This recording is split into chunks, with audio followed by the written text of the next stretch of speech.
At yun ang paborito rin ata ni Kapatid Crush, yung tax amnesty na para sa isa ba sa mga memorable din ba na segment yon or Ayun, episode? yung kasing amnesty, palapit na kasi yung deadline eh. Okay. Na-extend kasi siya from 3 beses na-extend eh. So, na-extend siya until June 15.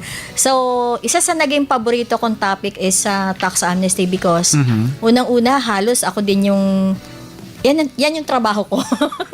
Kaya pala. Oo, kaya nationwide. 40 mo yun, 40. Yes, 40 ko yan.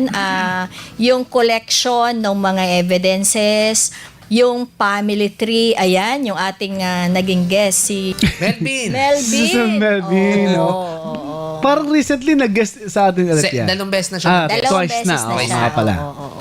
Yeah. So, yun, paborito ko yan, yung estate tax amnesty. Kasi nga, una, inaral ko talaga yan. At the same time, nationwide, yung mga clients na nagsisettle ng estate na mga hawak ko, hands-on ako na umiikot. Hinahanap ko yung mga dokumento. Let's say, merong isang property, yung isang deceased na matay sa Batangas City or sa Lipa.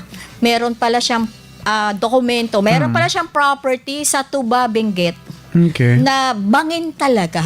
Bangin. Bangin, oo. Ito yung kinahulugan ng ating isang government Kenon ba yan? official. Malapit doon. Yun mismo, yung lugar na yun. Sa Kenon talaga? Sa Tuba, Benguet talaga yun. So yung, para ano pala yung Baguio pala, parang Hong Kong din.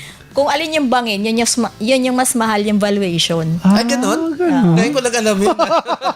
So yung kliyente mo may lupa, May property doon, sa Wala Tuba. wala sa pinagsabihan. Wala. Yun ang masakit doon. Hindi alam ng family niya na may property yung daddy nila sa Tuba, Benguet.